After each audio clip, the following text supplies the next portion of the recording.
Welcome again to another episode of the Washington SXM podcast. As always, like, share, comment, and subscribe. Don't forget to click that bell to get notified whenever I drop a video. So, I get my mind blown today. I saw I was online reading, like going through books about history, and I book upon this. Yasuke is a black samurai in Japan, the first foreign samurai, and also the first and only black samurai, and he was epic in this in being a samurai, and as we're gonna look into it and see. And they have books on him as well, and they the Japanese do some cartoon on him, but I found this out after reading up some stuff on him, so let's get into it. Becoming a samurai in Japan was no easy feat. Samurai were a unique caste of warriors who served the daimyo of Japan and lived by the Bushido code. They often trained during childhood onward, and by 1603, samurai only accounted for 10% of Japan's population. One couldn't just grab a pair of swords and decide to be a member of the elite warrior class. They were elite warriors. Yasuke came to Japan in 1579 as an attendant to the Jesuit missionary Alessandro Bellignano. His strength and robust stature made a massive impact on the famous warlord Oda Nobunaga. By 1581, Nobunaga bestowed the rank of samurai on Yasuke, making him the first non-Japanese citizen to receive the high honor. First black samurai ever. During the Sengoku period, Oda Nobunaga spent his entire adult life waging a campaign to unite Japan. He managed to bring half the country together under his rule, providing political stability to chaotic regions throughout the country. The country unified after his death, primarily due to the events set in motion during his lifetime. According to scant historical records from the period, Nobunaga learned about Yasuke around March 23, 1581. This is interesting. Yasuke's arrival at the Jesuit church generated great interest among the Japanese locals, who hadn't seen someone with his size and darker skin. The daimyo was holding court at the nearby Honnoji temple when the sounds of the crowd disturbed him. The commotion led to Nobunaga summoning Yasuke. According to Thomas Lockley, the author of African Samurai, The True Story of Yasuke, a legendary black warrior in feudal Japan, Nobunaga may have believed Yasuke to be either a guardian demon or a god of prosperity, like the ones represented by black statues in temples. When Nobunaga first saw Yasuke's skin, he assumed he was painted black. He ordered Yasuke to remove his shirt and made servants scrub the man's skin to remove what the warlord thought was black ink. You are being unreasonable. Stick up in right there. You see that? Cause he was the first black person the Japanese have ever seen. So automatically they think he was a deity, which was a god, or he was a devil. So he was one of the two. So after the emperor saw him, they have him, as the guy said, they have him stripped. Well, and tried to beat him to wash off the ink, they thought it was like someone who painted his skin. When I realized he was actually that color, and also, don't forget, Japanese typically are like 5'2", 5'2", 5'3". As far as I read, Yasuke was 6'2", or something like that. So he was like towering over them, and he was buff, he was trapped in. So it's like it's a sight to be seen. It's like seeing a deity, as they say, a god. So let's continue. And that's how that's how we are as whenever you go in right now present day, if you go to a country where you don't see black people really so easy, and they do see one, they marvel at the sight of us. Still up to this day. Once Nobunaga realized Yasuke's skin wasn't painted, he immediately threw a feast in the man's honor. Jesus. Nobunaga was so impressed by Yasuke's stature and demeanor that he made Yasuke his vassal, retainer, and bodyguard. Immediately become a bodyguard. Yasuke's arrival in Japan was sensational. It was rare to see anyone in Japan who had his height, stature, or skin color. He drew a crowd simply because of his size and presence. Since so many Buddhist statues were often portrayed with black skin, many saw him as a divine visitor to their land. Per some historical accounts, buildings collapsed under spectators' weight, and Yasuke had to ride a horse through the crowd to escape. When he arrived at Kyoto, things got more crowded. The crowd of curious people became so large, people climbed over one another to catch a glimpse of Yasuke. A massive riot broke out in the city because people wanted to see him and simply be in his presence. Yasuke had to take refuge from the crowd inside the Jesuit church, but the group grew out of control. According to Lawrence Could you imagine? Rickler, Everybody want to author get a glimpse of Samurai this. Road, several people were crushed to death while Big attempting to Captain, get a look dark, at him. tall man. Stick up in before we go any further. So you see, the Japanese back there, and this was in the 15th century, so back then they have never seen, as I said earlier, understand black man, right? But not only that, because of his stature, his tallness and his buffness, you see the emperor made him a bodyguard immediately and give him position right away. He threw a feast for the man on the first day. That's the respect they had for Yoshiki. Yeah. I read this. This was before I saw the video. I read this and I was reading it. I'm like, this is like our first. Remember Tom Cruise did a movie about the last samurai and they have him as outside to become a samurai. That was fictional. I think if it's fictional, right? So that's mean to me they based that show off of this guy, Yoshiki, the foreign samurai who can become a great samurai. So, but they say the media or movie people don't show this, and this is what I don't like with the new movies coming out. You're trying to remake movies and putting in black faces where typically there is. Like James Bond, they want to put James Bond as a black guy, which is Idris Elba. But I don't like the idea because historically he's black. We have our own giant sword history, like for instance this guy. Okay, you read the book and you get way more knowledge about him. And also we have King Shangamir, a brilliant king and a brilliant strategist in war. Way before they had the Art of War book, and he did way all those stuff in it. So we have all this beautiful history to make movies. Somebody and they are kind of trying to co-op white people movie and no, I don't like that. I don't like it. Get to what uncle. This is like a superhero, a real life superhero, basically. Let's continue and then we'll see why I'm saying this. Valeriano ensured his missionaries adapted to the culture they were visiting. So Yasuke already spoke some Japanese when he arrived in Kyoto. And he speaks the As he language. adjusted to his new life, he became fluent in the Japanese language and quickly learned his new home's customs. Is there anyone who speaks Japanese? Is there anyone who speaks Japanese? It wasn't long before Yasuke had a private residence and katana sword. Nobunaga treated him like family and directed his nephew to give Yasuke money. So now the money, Yasuke eventually real talk, received the money most time. prestigious honor when he was invited to dine with Nobunaga, something rarely attainable for all but the most privileged samurai. Yasuke wasn't just a great warrior in the service of Oda Nobunaga. He also met a few other critical Japanese figures as he traveled with Nobunaga. Following the Battle of He's his Tepozan, bodyguard. the pair met Tokugawa Ieyasu, who would later be the founder of the Tokugawa shogunate and would rule over a unified Japan from 1603 to 1867. At the time, however, Nobunaga was Ieyasu's lord. Together, Nobunaga and Ieyasu were two of the great unifiers of Japan. Historical records are unclear on whether Yasuke met the third unifier, Ieyasu's predecessor, Toyotomi Hideyoshi. It wasn't all pleasant meetings with famous historical figures, though. Yasuke had the misfortune of running into Akechi Mitsuhide, the general who rebelled against the Oda clan.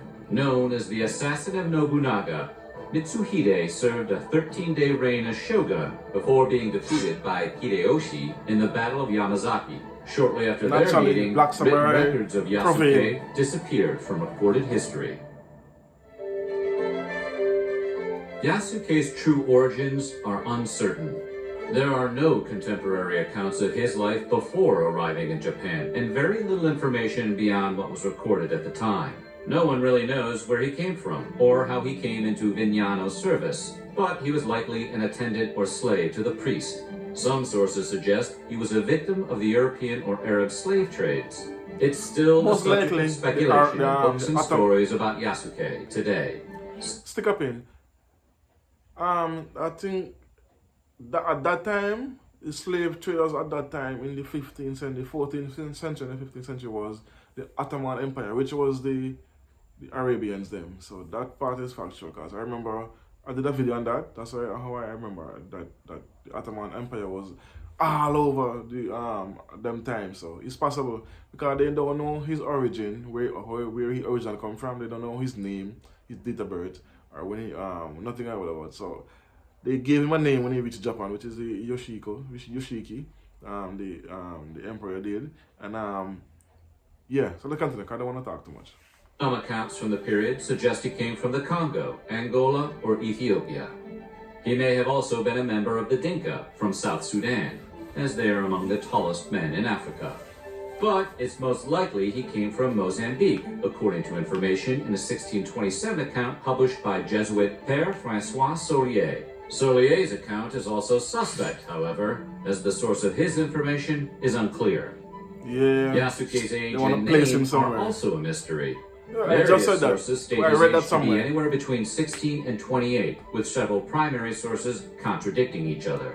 As for his name, Yasuke may be a phonetic translation, also called a Japanization of his birth name. Yasuke wasn't just a magnificent warrior, he was also a giant among men, standing 14 inches taller than the average Japanese man. Combined with That's his a foot- strength and that's 1 stature, foot 2 he was inches. undoubtedly an intimidating warrior. He measured 6 foot 2 inches tall, or tall 6 dude. shaku 2 sun in the period's 1.83 measurements. meters. He towered above the average Japanese man, who typically stood around 5 feet. To get an idea of how tall he was relative to the average Japanese person, consider this. Today, the average American's height is around 5'9". Standing next to a professional athlete as tall as Shaquille O'Neal, who is 7'1", or LeBron James, who's only 6'9", would give you an idea of how tall Yasuke appeared to the Japanese. Fighting alongside Oda Nobunaga, Yasuke helped play a significant role in unifying Japan. Nobunaga's success as a military and political leader owed a great deal to his interest in foreign ideas Naturally. and cultures. This interest directly influenced his positive relationship and immense respect for Yasuke, which in turn made Yasuke a significant player in Nobunaga's campaign. Nobunaga was kind of obsessed with the West, and he had a taste for the finer things in life. He liked to dress in Western style occasionally and use Western tables and chairs. He also holds the distinction of being one of the first recorded Japanese men to have sipped wine from a goblet. I gotta pick up some goblets. But his West obsession didn't stop there.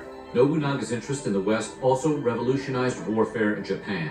Not only did it bring Yasuke to fight by his side, but his adoption of a long gun, known as an arquebus, ultimately changed some of his battle tactics. He'd employ multiple rows of gunners to fire on the enemy while others reloaded, giving him an edge in battle. As a Who said samurai, you should that's bring a cheating. matchlock to a sword fight? In 1582, Oda Nobunaga and Tokugawa Ieyasu's combined forces engaged in a significant battle against their bitter enemies, the Takeda clan. Led by Takeda Katsuyori, the clan resisted Nobunaga's unification efforts. Yasuke fought in the battle and helped bring victory to their combined forces. Takeda set fire to the castle and escaped, only to die by his own hand as he took a final stand at another one of his strongholds. Later that year, Akechi Mitsuhide betrayed Nobunaga at the Honnoji Temple in Kyoto. When Mitsuhide's army of 13,000 surrounded and attacked Damn. the temple, That's a lot. Yasuke fought alongside the daimyo. One of Mitsuhide's men managed to shoot an arrow into Nobunaga's back. He pulled come the to arrow an out, end. and because of the severity of the injury, realized death was imminent. Nobunaga then committed seppuku. Yasuke fought to protect Nobunaga, but ultimately could escaped to imagine. Uzuchi Castle with the daimyo's son, Oda Nobutada. The samurai intended to serve Nobutada, but Mitsuhide's men ambushed them. They were overwhelmed and lost the battle. Nobutada Yep. committed seppuku, just as his father did before him. There are several theories as to why Mitsuhide betrayed Nobunaga. Perhaps it was ambition or personal grudge. Possibly. Maybe he was protecting the imperial court or following secret instructions from outside influencers. Regardless of why he did it, Mitsuhide had to face the music eventually. Just 13 well, I'm days not after killing the myself. coup, I'm sorry. Toyotomi Hideyoshi allied himself with the Mori clan and rushed off to avenge Nobunaga's death. With staunch allies from the Oda clan and an army of 20,000 men, Hideyoshi engaged Mitsuhide in the Battle of Yamazaki. Hideyoshi decimated Mitsuhide's forces, routing the enemy a mere 2 hours after the battle had begun. As Mitsuhide fled the battle, bandit leader Nakamura Chobe struck him down. Just goes to show, no one messes with the second great unifier of Japan and lives to tell the tale. Are you looking for electronic components and semiconductors? Go to chiponestop.com. Sorry about the commercial. I couldn't skip it. The battle at Azuchi Castle ended in defeat for Oda Nobutada's forces. After Nobutada committed seppuku, Yasuke was expected to do the same. Yasuke, however, didn't realize that. Instead, Yasuke followed Western tradition and handed his sword over to the victors. Yeah, Mitsuhide was not impressed. Stick up in. Yeah, as a black person, we're not gonna kill ourselves. Nah, even then, because that's a Japanese tradition. Even though he become a samurai, he still have his Western. Not the West, he's not Western. He's from Africa, so he cannot be Western. But I'm not gonna kill myself, so I'm sure as a black man, he's not gonna do that either. Yo, look, prisoner. By the samurai and decided Yasuke wasn't forced to end his own life for two reasons. He's not He Japanese. wasn't Japanese, and he was ignorant of the ritual. Mitsuhide also acted demeaningly towards Yasuke. I stick up in. He was ignorant to the custom because he early in the video they said that he speak the language fluently, and he becomes accustomed with the custom. That's a double entendre. He become accustomed with the custom. So he wasn't, but he's not gonna just kill himself. Nah, we ain't doing that. And did not treat him with the same dignity or respect he received from Nobunaga. Mitsuhide instructed his men to take Yasuke to the Jesuit church, which he referred to as the Southern Barbarians Temple. Reports from the period indicate the Jesuits were grateful to see him alive, thanking God for his safe return. Yeah, right. Soon after, Yasuke disappeared from recorded history. Okay, I think that way finished. Yo, speak the truth. How many of you all know that there was a black samurai in history that kick ass?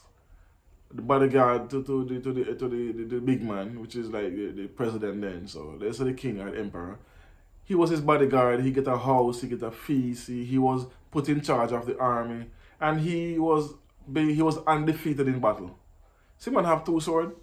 You see that? And they have a picture of him because remember that was in the 15th century, so it's not like they can do. But this guy did a beautiful video about Yakuza. But also, if you can check out books, they wrote a book about him, and they have a cartoon in Japan about him as well. And but they know that they play loose with the facts, and they have a children book with this same storyline. So for sure, to show they respect the Japanese still have for him up to today.